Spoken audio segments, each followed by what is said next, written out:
Hello everybody, I'm here at the hub, myself along with Miss Lei, Mr. Dane. Hello. Alright, so we're going to give you guys a little update from the hub today. The hub is still open today. It's open once again on Monday. You're going to talk about the hub on Monday as well? Yeah.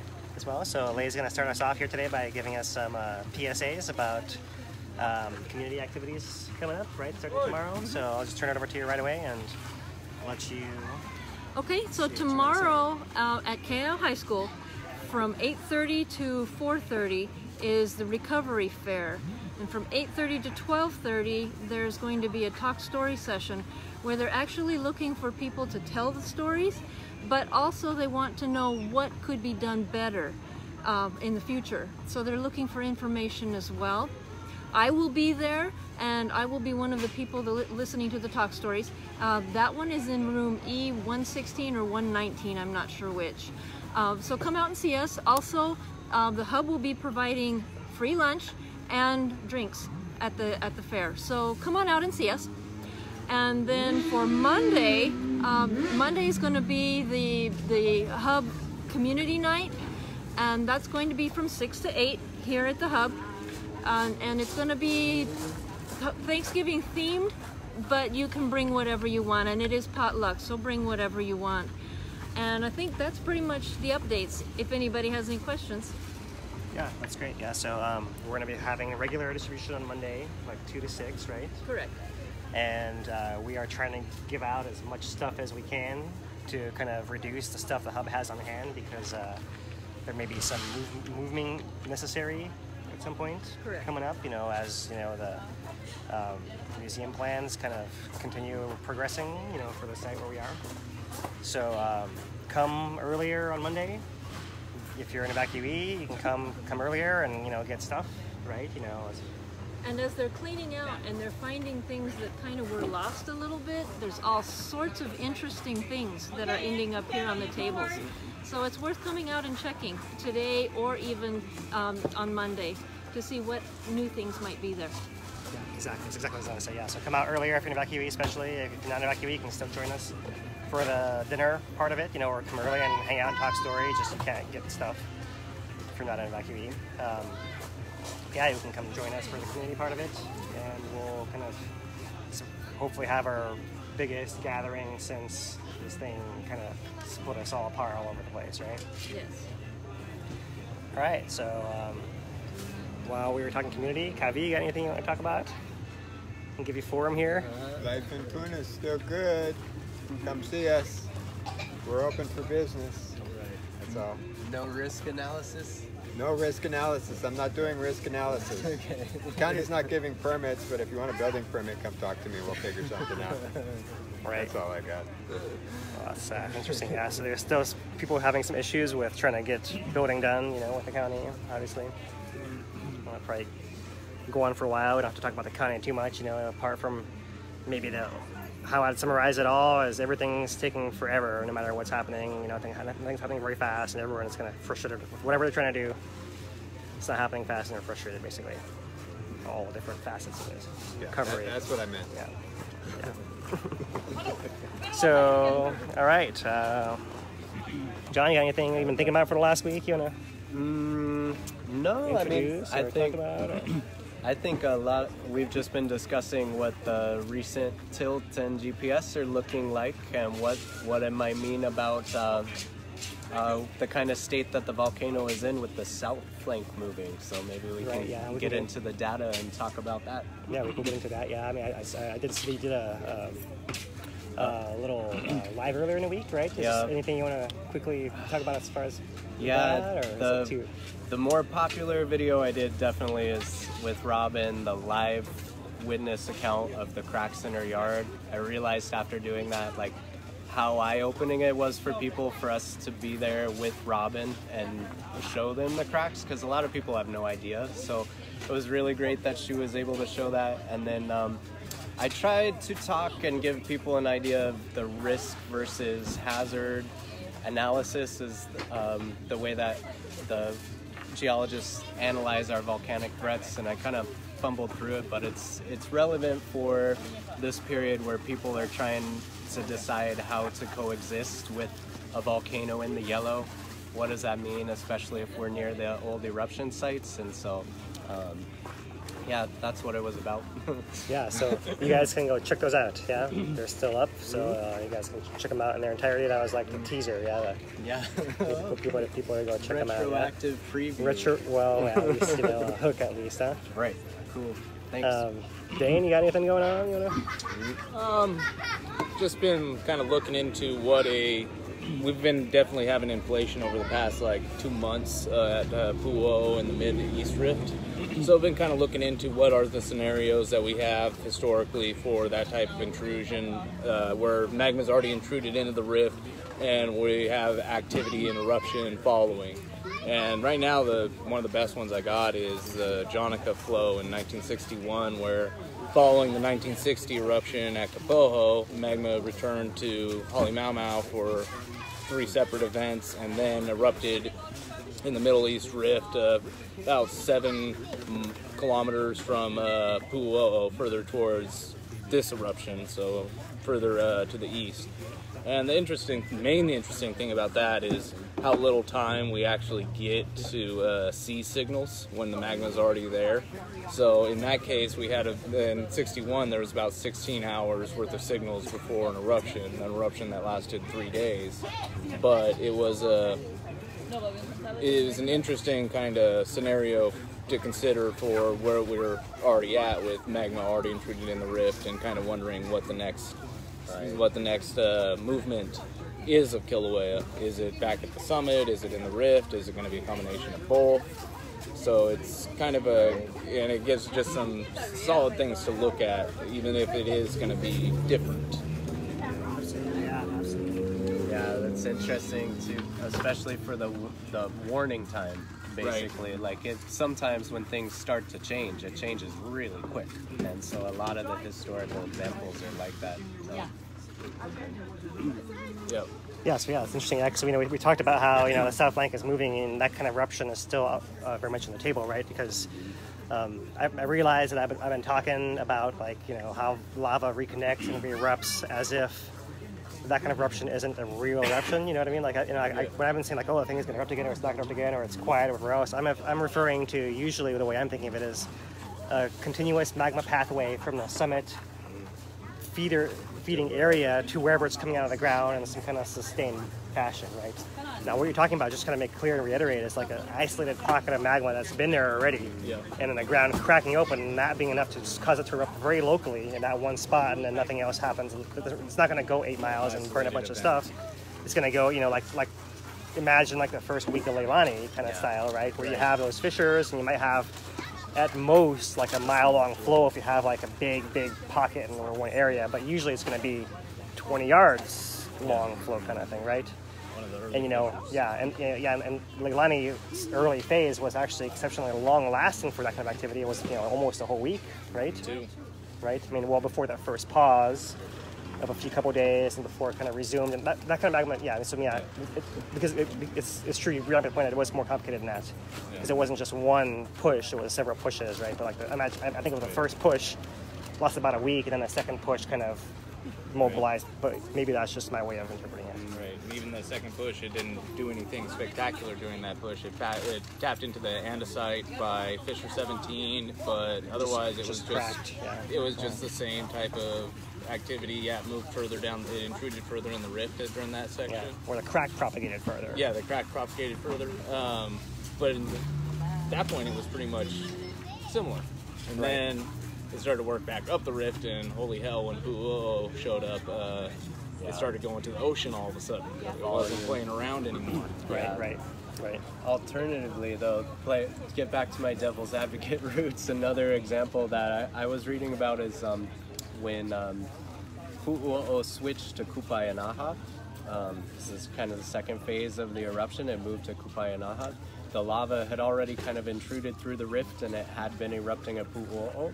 And then it moved to Kupaianaha without much warning, and there were no earthquakes. It just started erupting, and then Kupaianaha became the main source for a while after that. So every scenario is a little different, and sometimes it can switch quickly.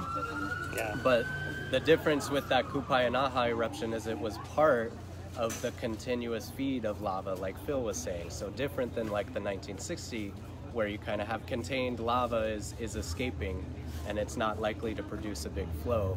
In the Pu'uo'o days, of course, it was the beginning of this continuous connection. So yeah, and that was really unique also because that fracture propagated from Pu'uo'o east to Kūpaenaha, but lava was still coming out of Pu'uo'o during Kūpaenaha eruption. It didn't leave the cone. Wow. But it was actually ponding within the cone. It was like an overflow valve at that point also. So, you know, that was definitely a shallow pathway from Pu'uo'o to Kūpaenaha. And so in 1986, yeah, and then cutting off in 92. So it's basically, I think of it as, you know, within that upper half mile, within that upper connection, real shallow, that's where that kind of extended eastwards. So everything deeper than that was all the same. Right, so that whole continuous connection that you described was all still in place and the same. I'm just reinforcing that point in particular, right? But also goes to show how everything is unique, because in that case it was a shallower situation, and you know, that can happen that way, it can happen deeper. It's not always the same way, right? Unique situations every time. Yeah, and I was going to point out, you know, along the lines of talking about Jonica, or and Lenanes being long terms, I think of like a short-term version of that as being a Father's Day eruption. That lasted 2 hours. There might have been 4 hours of earthquakes before that, at most. Right? It was it was like an overnight thing. They woke up in the morning, first guy in, saw the signals, you know, called for the chopper. They flew out there. Eruption was over.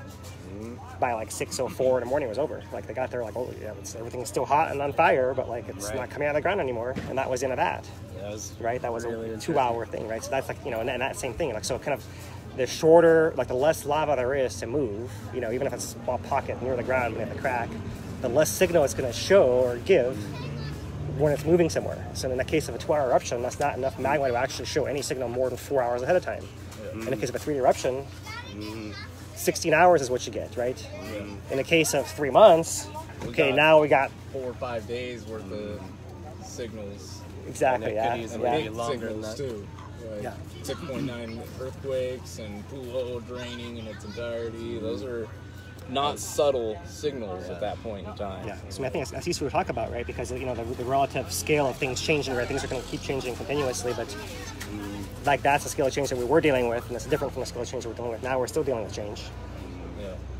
And that's the kind of the bigger context of that, right? As far as, you know, and then potential of those little eruptions happening, right? Like a 2-hour eruption anywhere in a rift zone is always possible all the time, right? It didn't become more possible because of this, but everyone's, you know, senses are definitely more, you know, we're all more aware of that being a possibility now, right? So like, you know, even if we go back to, I think, you know, to kind of go the whole opposite way, you know, like that's possible that we have moving on the south flank and we have these small little eruptions. It's also possible that the flank ends up accommodating every pressure change for 100 years. And the forest grows back on the south flank, because, you know, when you look at the... It's a bit long. Okay, sure, but, you know, when at first, you know, Westerners were coming here and landing at Pool Point and going to the summit, it was forest the entire way from the coast all the way to the summit lava lake. Right? So like that means that they didn't see lava flows on the coast, right? They didn't see big flows. That's a new thing of a relatively recent rift zone era of activity. Coming up the south flank, you mean?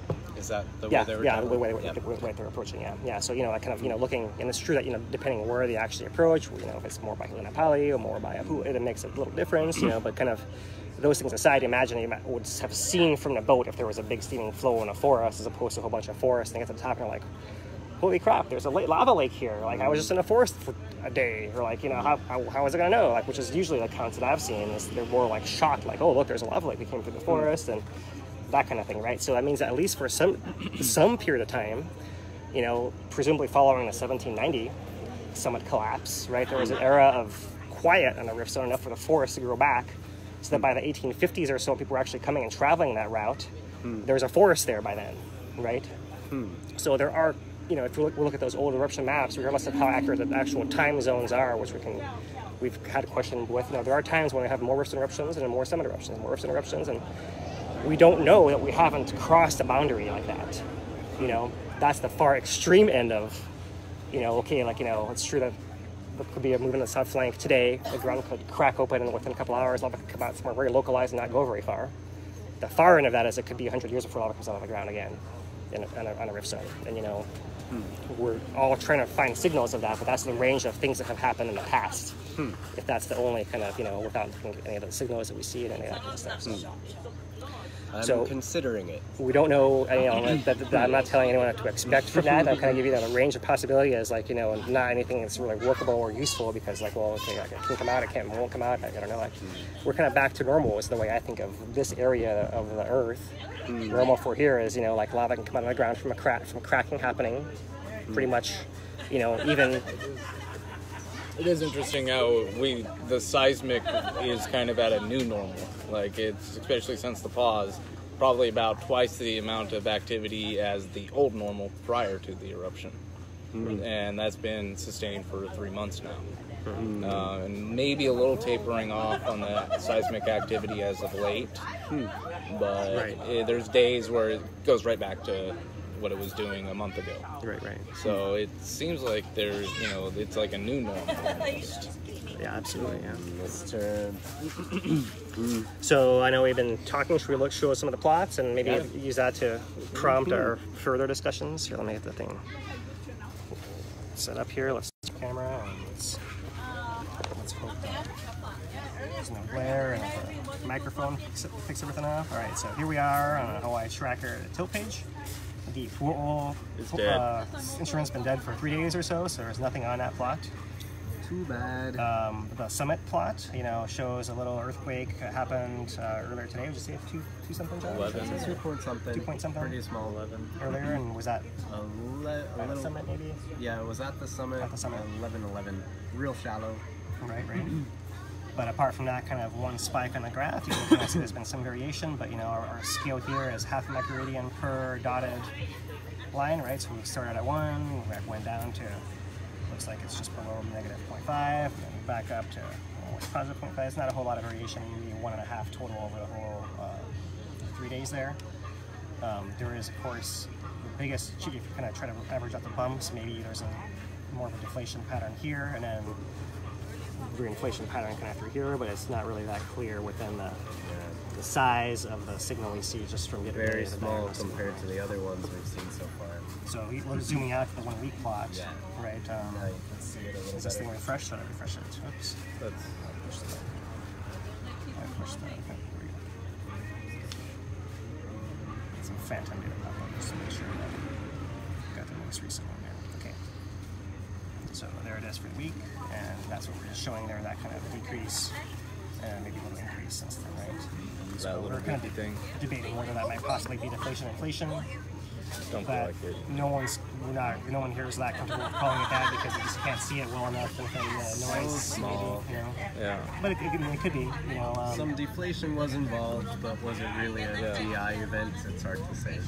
This one back here is a little bit more convincing, right? Oh yeah, that one's convincing. So you can still see, the scale isn't that great, but it's, much bigger than what we see over here. We're talking about from 0.5 to minus 1.5 at best, right? So a little less than 2 microradians in total. John, want to discuss it? Well, I was just going to point out something else. So the green line in the back is Pu'uo'o, and it was just barely still trending inflation. So even with the gap in the data, we can assume it hasn't changed much during that time, and when the data comes in again, we'll see if it continued inflating or if it had flattened out by then. But losing that kind of data isn't too big of a deal because we can just look at what it had been doing the past month and assume it hasn't changed too much either because nothing else has changed too much. Yeah, so that's a good point that you don't see that same signal. I mean, if there is a signal, it's definitely not the same magnitude or same style of thing happening in the first one as we do at the summit. I think maybe the daytime bump is the same, but maybe you just don't see the deflation signal. At least I'm not convinced. Yeah. Didn't have an obvious response in the rift. One thing that's interesting about it is every time at the summit we think that we're seeing some kind of inflation, then we look at the signal and here, you want to check this one? So it starts to come, or where are we? It's come down here. So it looks like it's starting to come up. Oh, it looks inflation up. DI event. Never mind. And it's like, stays pretty constant. Maybe we got a little bit of inflation of DI event. And even here with this little goofy thing last night or yesterday, it starts to look like inflation, a little goofy deflation event. So it's maybe this ties back to the south flank again. Yeah, that's what I've been noticing too. Every time it looks like inflation, it stops looking that way. Yeah. It restarts. There's not a very high threshold of something happening to stop Right. that process, right? Whatever it is, we can kind of discuss some ideas of maybe what it might be. We can throw those out there, or no one really knows. You know, but whatever the cycle happens to be caused by, it's got that aspect of it, right? Yeah, it's interesting. It just looks like the summit tries to inflate, but it can't for some reason. So maybe we can offer some thoughts about that. So yeah, I mean, my thought is, we'll look at the GPS next, kind of see what we can see in the GPS, because that's the important thing. Is the south flank really being the driver, right, of what happens next, right? So having to basically contain the pressure that has to build underground for it to actually crack upwards, let's say, from internal pressure of magma cracking up. Contain the pressure Right. for the magma to go to the surface. Right, and actually cause eruption by the magma having the pressure to crack the ground, right? Yep, So we talked yep. about the different style just now where the ground can crack on its own without magma pressure, then the magma can come out anyways. Right, if it slips open and lets the magma out. Right, Different exactly. mechanism. Right, exactly. So which doesn't take that pressure from the magma, right? No. That's a big difference. So The to get magma's pressure, fizzy, so it's just like cracking it open will sometimes cause a small eruption. So very different than when the magma pressure drives the rock apart. Yeah, exactly. Yeah. So. I didn't mean to interrupt you. No, I was trying to help totally. you. Thanks, yeah. 'Cause And yeah, so I mean, it's all about that dynamic. Like, can you, we don't know how much magma is coming in, but assuming it's coming in at some more or less, stable rate, steady rate, whatever it is, we don't know, but we don't have good reason to believe that it's just suddenly changed and turned off, right? It seems like, to me, more like something at the surface changed. Right, it's changing how it's coming out of the ground, but there's no evidence. It could have changed down there, but there's no evidence to believe that I see right now. Yeah, we don't have anything to go on about that. Yeah. So I mean, the south flank keeps moving, and then the volcano is still adjusting, and until it can adjust and pressurize, it can't erupt magma. The magma pressure away until that happens. So we're still waiting for some sign of it locking up, which might be the GPS not moving. But the thing is, what I'm not clear about is are any of these tilt signals related to ground movement to a lesser extent than the GPS can measure? Right. I don't know. Maybe. I don't know. To summarize the mechanism, what he's talking about, remember, containing the pressure means we're better able to erupt to the surface. If the pressure underground is contained and the lava drives to the surface, with the south flank always moving, they call it the south flank is soft now. When new magma moves in, it adjusts and gives a little and makes more space, so you can't contain the pressure to drive it to the surface.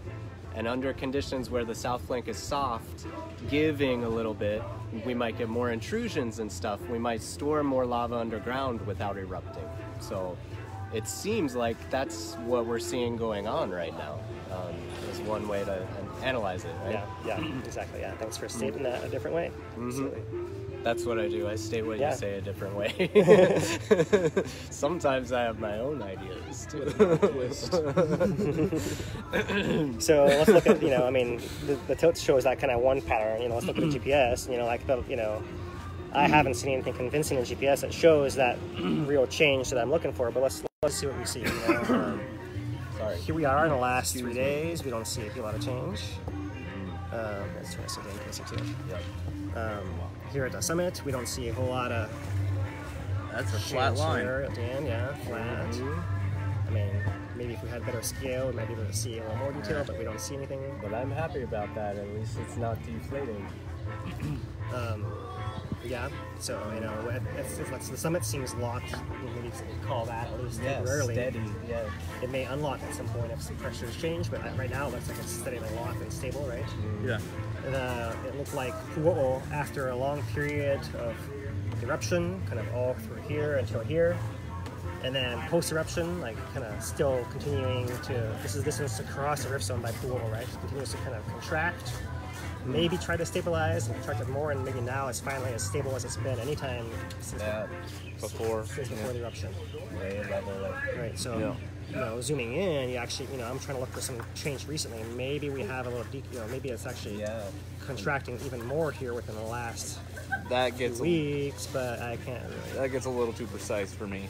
Yeah. Well, the data is real. It is that precise, but it's hard to judge until we can see the trend over a longer term. And noise still exists. Right. Yeah. There's noise in there. Sometimes we'll catch the wrong thing. Yeah, But and this is one of the unique plots. Was actually a difference between two stations as opposed to a single station. oh, so that should be more precise. So that should be, depending on the technique used, which you're gonna assume they get it proper way. It's even more precise. We'll get it. Maybe that, it's hard to say with preliminary data. They go through all those checks necessarily, but There is a ton of normalization that they do. I was looking into it. They have like 5, I think, normalization processes that they do on the GPS data in order to plot it. It's not just raw data that they're plotting. Right. Yeah. Same with tilt. They manipulate it a little better so we see less of the diurnal movement And get rid of some of the noise. Yeah, and just make it easier to interpret. Yeah.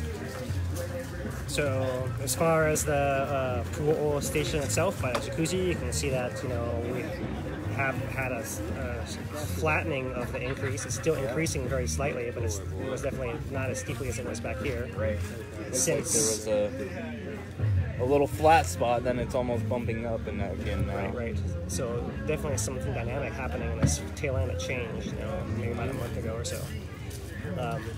Maybe a slight change noticeable, on the east component. Maybe a slight change noticeable on the, that was the north and then the east component over here. That first one we're looking at is the up component, right? So, not really clear right there. Like the south flank is like moving, right? Because this is the example. This is down. I think it dropped down, but really the south movement actually moved as well. Moved to the east and to the south, right, at this station, and down all at the same time. So we're looking for some decrease, south flank moving, the thing should drop down on this part, right? So I don't see a huge drop down. Maybe the slight drop in the slope is, signal the thing is moving very, very slightly. Right. But maybe that's as much magnetic pressure as pushing it to that rate, right? Oh, Yeah. interesting. Right. It's not pushing it faster than that because how? Yeah. It's too Right. big a thing to move. Not a lot of change happening. Whereas you can understand how it could have pushed it this fast because of what was built up Right. in the summit Yeah. before that, right? And through the whole system connecting to the pool from the summit. Right. And we're looking for subtle changes at one station or many stations. But one thing to note about a lot of these stations is it was really innocent up until everything broke loose. Right. Once everything broke loose, then we saw it, obviously. Right. But before that, there was no trend. Everything's just flat. And that's not for a few of them. That's almost all of them, except for like Pu'o'o. They were just flat. Right, and I think that is really important to point out for Kīlauea in general too, because while this was flat, I sorry. was going to point out to the flat line again. But while all this was flat on all of our stations, Pu'o'o was erupting continuously. So that goes to show our normal at Kīlauea, even flat, is still involved. No, but let's look closely. This is not flat. Oh, I guess This you're is right. decreasing, right? This is the long term. Yeah. Either deflation by eruption combined with movement of the south flank if it was moving before. Good call. We have to assume that by this point it was basically not moving that much, which is why I had to give that big jerk, right? So maybe this is actually mostly the deflation from eruption. But at some point previously, go back in time far enough, you should actually see some south flank movement at some point as well. Good call. Yeah. Okay, so it's just the scale once again. Yeah. Right, before this happened, we didn't have this giant scale. We actually could see that actually was a more steady line decreasing.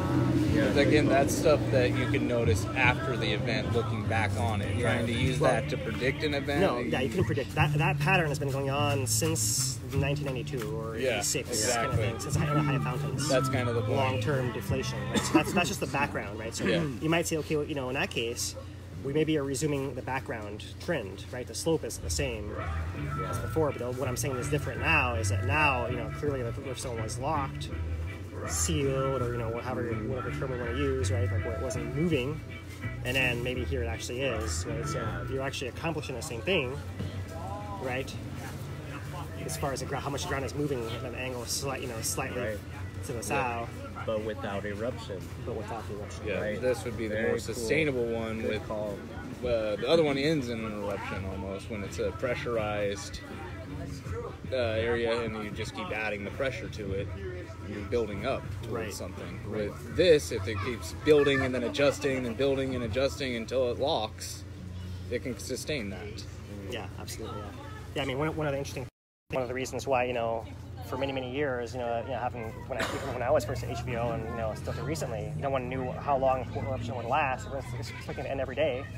Is because it's been deflating for 20, 30 years. You're like, well, it's been deflating. How long is it going to go on? And 30 years is the answer. It's how long it can go on deflating. You know what I mean? So that's why everyone was kind of, well, we're not really sure. Like it could any day, and the fact that it kept going was a surprise. And now we have the hindsight of now we can see that the big missing piece of that story we've got to see this year. That chapter, what was part of the dynamics, right? The big events kind of defined to me the trend of everything that happens in between, right? The South Flank moving in '75, the last big time, and then once again in 2018, right? And those kind of South Flank events maybe define, eras of different kinds of eruptions, right? So I definitely think that's on the money. we've described how, there are I'm not saying that we know this happened this time, but there are times the rift zone has not worked as much in the past, likely because of some dynamic like that. Now, we don't know what's happening now, but we have the conditions requisite for that to happen. Hopefully, yep. So we'll have to wait and see, and there's never going to be any guarantee. Year to year to year to year to year. Yeah. That may be the pattern after 100 years. So we just don't know. But it's like every day that it's not erupting to the surface is a better day for everybody. So hopefully we are in an era where the South Flank spreading is going to lead to more intrusion, not eruption. Something a way to boil that down. Hopefully that's the era that we're entering, and we get a good long break before it contains the pressure and erupts in the rift to the surface. Yeah. And this is all notwithstanding those little mini eruptions. I'm not sure how to call those different.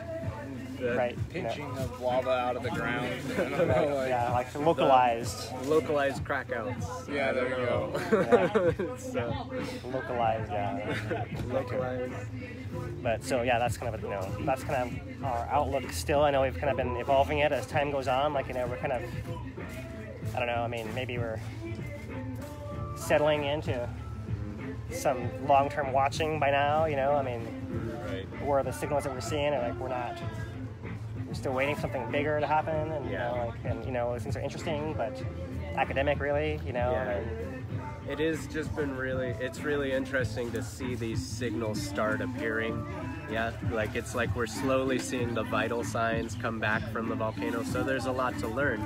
But until we see something really start to change, it doesn't increase our alert level. It's just, we're academic right now, Yeah. I mean, we'd like to know because, no one's ever measured tilt on a rift zone of a volcano after something collapse like this.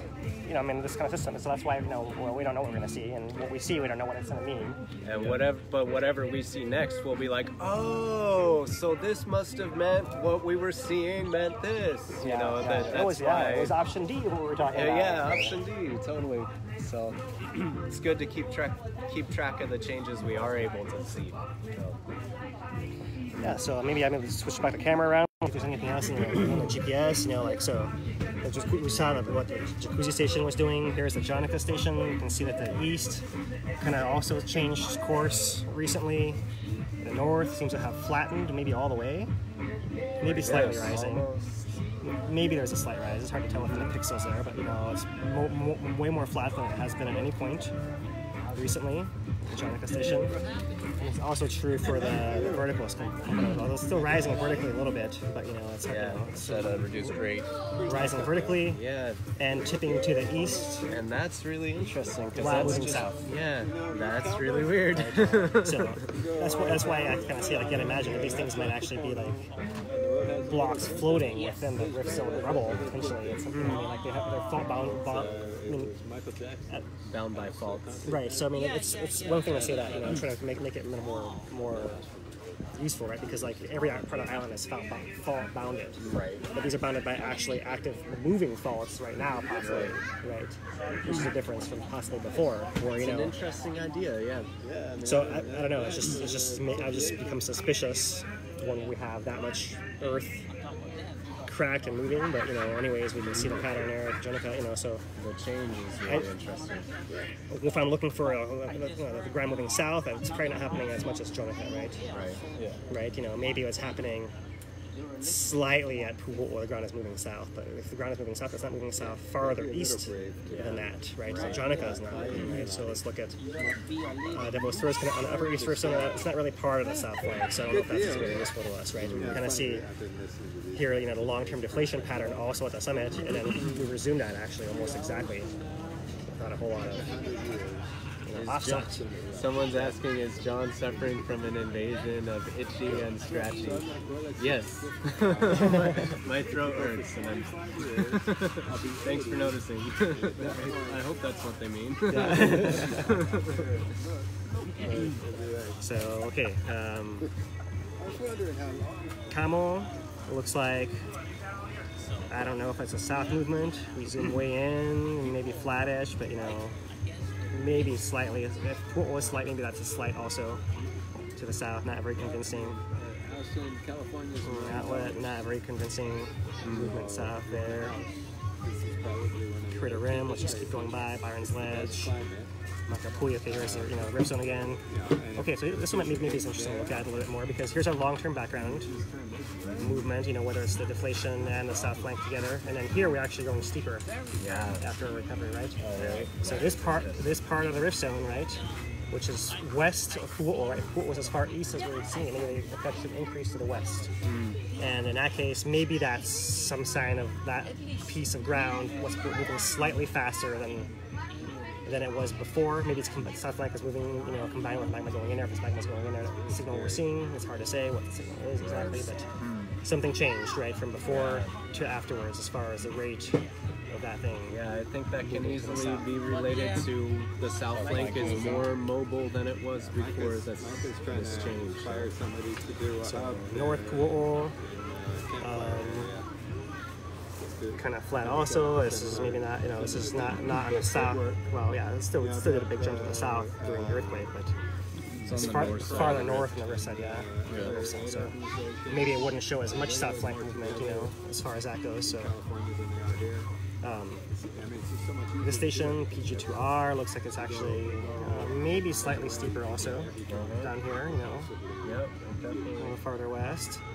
Kalapana Trail, maybe same thing, right? So it was That one broke. slightly steeper. That one's off. Now it stopped. Recording. Yeah. Right? But okay, Kīlauea Hamo, if anything, looks like maybe slightly moving up, or maybe call it flat. So that one's not showing that signal, right? So Right, that station's north of the rift, I think, right? Or is it south of the rift? I have to look at the map, but anyway, I don't mean to. let's check it out. This is what we do, guys, so you guys can see how we do it, right? So NPUM is right there, right? And yeah, the main crater of Makapui, Kīlauea Hamo, right? So it's actually, it is north of the rift. North of the rift, okay. Interesting. Just remember, to interpret our data and make sense of it all, we have to know exactly where that's being recorded. Right. And where the magma is thought to be compared to the station. Compared to that, yeah. So that you can know which way it'll be pushing. And then if you throw in a few faults, it gets weird, so. Yeah, that's really weird, yeah. Okay, so now, like, Kipukanene, kind of down closer to Kalapali, there's our long-term, in this case, it's definitely not deflation from the eruption of Pu'u'o, right? This is south flank movement, just like the background level, right? So in that case, I think the scale is bigger here, right? So maybe it looks a little steeper, but it's because the scale is blown up on this particular plot. Okay, so beware of that. Yeah. Always check the scale. But it does look like it's kind of, resumed a similar rate afterwards that it had before. Interesting. Maybe so. So that's definitely moving, right? Maybe not very much here to end, but it's definitely a downward trend, right? Not as much right in here. Not as much but as before. from there down, and not as much, considering the scale especially, right? Yeah. As Pu'u'o. So maybe it's more applies to Pu'u'o in particular, right? Pineapple Ranch, the scale is even more blown up here, but maybe we can kind of just say a bit of trend. Trend down, and it's still basically still going, but same thing here, kind of point, right? South flank is just definitely all kind of point looked more stable until maybe around right in here. Right, within the past couple of months here. And then the south flank eruption was over. That's interesting. Right, maybe it was because during eruption, you know, remember when we heard them USGS say, maybe now we can actually see the south flank signal, because before it was obscured by the magma signal. Yeah. Right, so Interesting. the magma leaving the ground signals was obscuring it. The deflation was basically too strong to detect this other signal. So now we're actually, you know, here we can actually see that signal in the station that's far away, right? And maybe that's the change we're looking at right there in the last few months of the south flank still moving. Okay, Pool Point. The Pool Point looks like it maybe like actually moved and then stabilized again a little bit actually, right? So it dropped and then stabilized a little bit. And it's pretty awesome to think about, you know, we're recording this using satellites and outer space, measuring tiny movements of this enormous mountain. And it's just wild to think this data we're looking at represents the whole mountainside, the whole landscape is slowly moving. It's just amazing. It's alive, the island. It's pretty cool. It's interesting. One of our other stations, we saw how the signal recovered to the pre-inflation trend, right? Without any offset. This one maybe did this pre-inflation trend with an offset, right? Oh, yeah, interesting. So it actually moved, right? So doing the Pali, right, which is south of the caldera. So that there is more evidence that the caldera shape has changed, at least as far as how the pressure has definitely changed. If that the south side of it's moved, right? Moved to be backwards, offset from where it was before, right? We knew that already. I think it collapsed. How many meters? 600 meters. We knew that already. You know, but it's just another part, another piece of data of that situation, right? And okay, now we're at Mauna Loa station, so maybe, you know, kind of see Mauna Loa, you know, it's all definitely north. You can see it's a tiny scale. Tiny scale, yeah. So you really see a whole lot. You definitely see that everything north of the rift zone. And we're looking as far as even Hualalai, during that big event, the whole island jerked to the south. Yeah. Right, you know, all the way. Yeah, we were looking for control of what was the signal like. Exactly. Somewhere not related to Kīlauea. Where we knew there wasn't magma, right? We knew there wasn't magma, and it still showed up. And it still drops. And in the case of Mauna Loa, and this is Mauna Loa, so the scale has blown up, but we're still talking about 2.5 centimeters, right? You know, it's not nearly as much as we were dealing with in Kīlauea, but that's still a lot for this island to jerk at one time. It's amazing. So that's kind of like, you know, the volcanic noise, you know, behind what we're trying to decipher beyond that. We kind of have to subtract that to kind of see what's happening now. Amazing. So let me pull up the earthquake page. That's kind of the last part of it.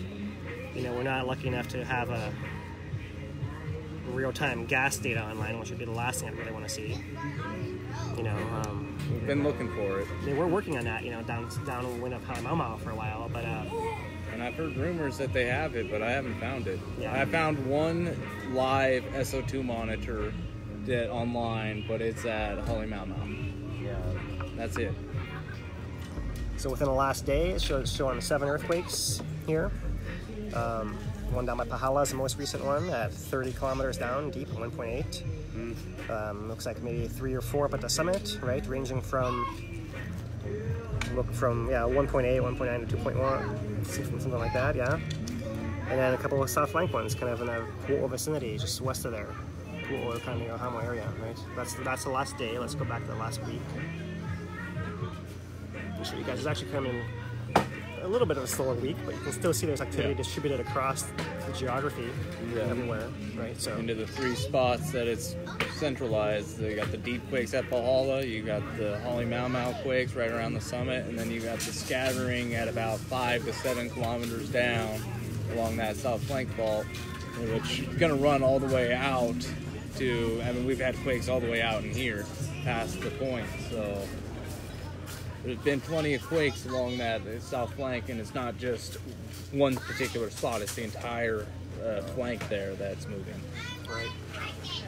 It definitely, together, it just points to a story, and again, this is only one analysis, but it's credible, is that, you know, we still have an active volcano.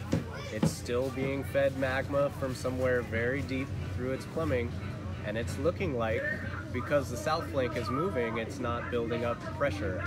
It's just continuing to fill probably the rift and any of the space that was drained during the eruption as the south flank keeps giving to the pressure as it comes in. So that's kind of a pretty cohesive story about the different lines of evidence so far, and it definitely is all related to that south flank. It's moving, it's soft. Yeah, and the one line of evidence that we don't have online monitor is the reports we have from USGS is the gas emissions are really low everywhere. That there's a lot of H2S coming out. Everyone's talking about how you can really smell it really well now. Mostly H2S, you know, but you know that's all kind of pervasive. There's still some stuff coming out, of course, you know. Even at 70 tons a day, like if that was a factory, you'd still be, you know, wearing your gas mask every day and like every precaution possible. So like that's, you know, still a situation, right? It's a lot. But relatively to before, it's not as much as it was putting out before. So, you know, eruptions speaking, you know, there's no sign of any magma coming near the surface. However it's pushing the volcano underground, it's not coming up. Yeah. Right. With what we can see. It can do lots of intrusions underground and never come up. It can shift around. It can do all kinds of acting like it's going to erupt, but then not erupt. It's getting to the surface is a thing in of itself. It's not just a given that if there's pressure, it gets to the surface. Yeah, absolutely. Yeah, exactly. Yeah, I mean, I once had a professor estimated that maybe half of all of the magma that got to the surface was in place underground without ever being erupted as an eruption of lava itself, right? As dikes and sills and, you know, what ends up being granite batholiths and et cetera, you know, like, so, you know, and, you know, he kind of put up the air about how, you know, it's hard to dispute how much of it actually reaches the surface and doesn't, because it's all about the equilibrium, right? You know, most of the equilibrium is satisfied by being in that half mile down. Like, that's where it's actually happy. Like, reaching the surface is like a secondary, like, later stage effect for it almost. It takes a tremendous amount of pressure. Where it wants to be is half mile down. Like, that's where it's happy, basically, right? And then it just happens to, like, well, it's too close to the surface now, cracked, and here it comes. You know, but that's the different thing from where it's coming up buoyantly. Right? They call it the eruption efficiency. How many intrusions versus actual eruptions. So that's the measure of it. But they haven't reported any suspected intrusions or intrusions happening since the eruption has paused, but maybe that'll be next. And if we start to see the geologists detecting intrusions of magma underground that don't erupt, that'll support this idea that with the south flank moving, we might not see eruptions anytime soon. So we'll look for that in the coming months or years even to see if we start seeing evidence of intrusions going on. So that's interesting to me. So let's just, you know, like for 1 minute, talk about what are we going to be seeing? We're going to be seeing all the signs of an eruption, right? Earthquakes. So we'll go through the whole, like, oh my God, you guys, like the hill's moving, the ground's shaking, like, oh, we detect gas, all that, and all that will go through the whole process, and then at the very end, alpha won't come out of the ground. No. So weird. That's how it likely will go down whenever that does happen, right? So, like, you know, it's not like every time we see the signal, it's guaranteed to come out of the ground. We know the magma is moving, and it's moving at such forces that it just happens to crack the ground and come out of the ground, you know, where you happen to be, and it's a huge deal for us. Of all the rotten luck, right, you know? To be sure that we would be we'd be like on the call when those signals come out. We'd be putting out the word like something's going down, because it would look like it was about to come out for everything up to the very last second is going to look like an actual eruption. We're going to be in full go mode, and then it will just not happen. And that's what I was hoping was happening this year when we were having the earthquakes, and even to the point where cracks were being reported. I was like, well, maybe it won't come up because, you know, it can go underground and intrude. And the excellent example is 1924. All of Puna was rocked and cracked by earthquakes, but it was what they call a failed intrusion. It didn't hit the surface. A lot of stayed underground. Failed eruption, and we even have successful intrusion, failed eruption. Massive changes at the summit too to accompany it. I mean, it was like but it didn't full erupt. Scale looking like an eruption, and it's just forgot the last bit. Came all the way down here, just didn't crack the just didn't come up. The important catch, though, is that we won't know until it happens if it's going to be an intrusion that doesn't erupt or if it will erupt. Right? So unfortunately, when we get those signs, we will need to go through the process of being prepared, being warned, and watching to see what happens. But we can always remember, a lot of times it doesn't even erupt. So hopefully that's what we'll end up seeing in the future. So. Yeah, but yeah, so I mean, we're looking for the signals. The first signal we see may not be lava coming out of the ground. Maybe one of these things, right? But we're gonna go through the whole exercise, the whole way. Like we have. It's it's interesting because when it comes, it's interesting because without going into the whole risk and hazard thing, right? There's like the consequence of the analysis of risk and hazard, right? Like if what comes, so. Where am I trying to go with it? I lost my train of thought. Well, when we see all those signals, the risk goes up that it could erupt, but if it doesn't erupt, the hazards never really increase, right? And so that's how those things are interrelated. Like if we see all the earthquakes and ground movement and in an intrusion, that elevates our level of risk, but it still doesn't mean that we're gonna see the hazard, not necessarily gonna see the eruption emerge. Yeah, exactly. Yeah. So what I wanted to say is, we base our actions on the risk and not the hazard. So if we see signs of like possibly something happening, and we may actually have evacuations again, right, without interruption, right? And that's the trickiest thing in science. Is this whole like, do you want to cry wolf and have the wolf not show up, right? And then will you be trusted the next time when you say wolf? Totally. Right? Because but that's like a built-in just flaw of the system we're working with, is that we can't know until actually it comes out of the ground or doesn't. So just to warn you guys now, right? What is it? November 2018. Okay, write it down, because we're gonna see signal at some point inevitably. Right. It may not be the signal that leads to an eruption. Right. And if no wolf appears, just remember the wolf was there. It just didn't come out. Yeah, wolves live here. The wolves live in the volcano. Right? They may not actually joke turning that there's up. Dragons in there too. But yeah. We had lava spiders. Now we got wolves. I don't know about you guys. Actually, I haven't been dragon, thinking clearly. But yeah, that's the boy called dragon isn't quite this. Anyways. But hopefully people get what you're saying. Like, yeah, definitely.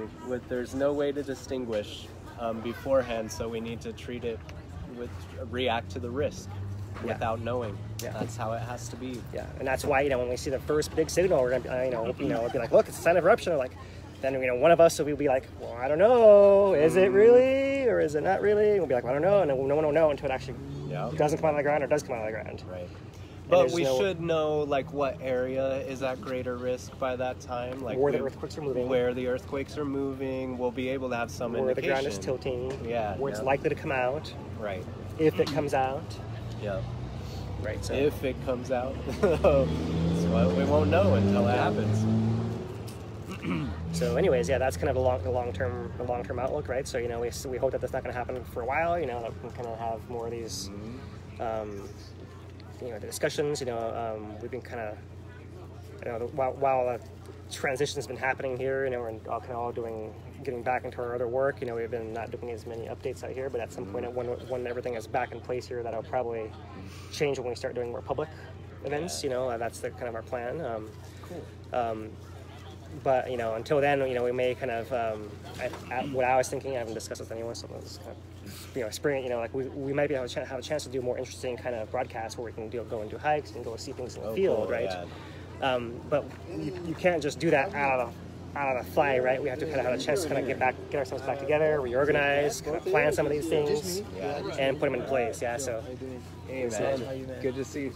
Yeah, nice to meet you. So we hope to have that kind of thing at some point. Totally. Right. Totally. But it's not like we're not like paid producers, so we have regular jobs that we have to do. And at some point maybe we can do a more regular kind of thing. On some more organized format. But in that case, we would have time that we could actually plan for that kind of thing. And I think we're getting there, right? But it's not as like.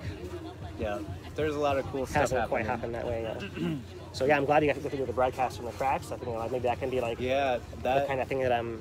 Yeah, I realized having her show us her yard and even a couple minutes broadcast just helps people understand what the real situation is. Because for most of this, we've been at the hub talking about things at a distance because that's just the way it works out. But while it's safe, we can show you all kinds of cool stuff in the aftermath, the way people are living. So.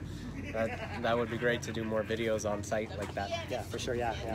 Myself, what's been holding me up is I'm working in an Android version of the app, which I'm still promise you guys will be the next update I put out. I put out the iOS one, so if you guys haven't checked it out yet, check out the iOS update.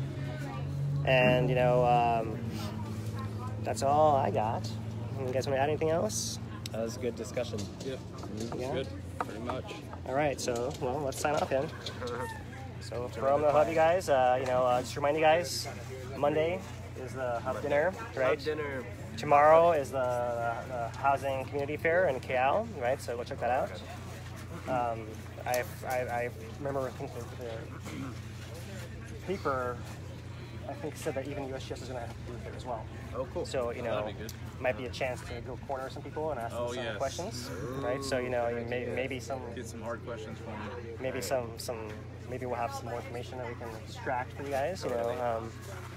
But anyways, any of you guys need want to check out the house packages have been all fast track permit approved, right? And the builders who can do that, and the financial institutions that can actually help you finance that kind of thing, and all agencies that are involved should all be there, right?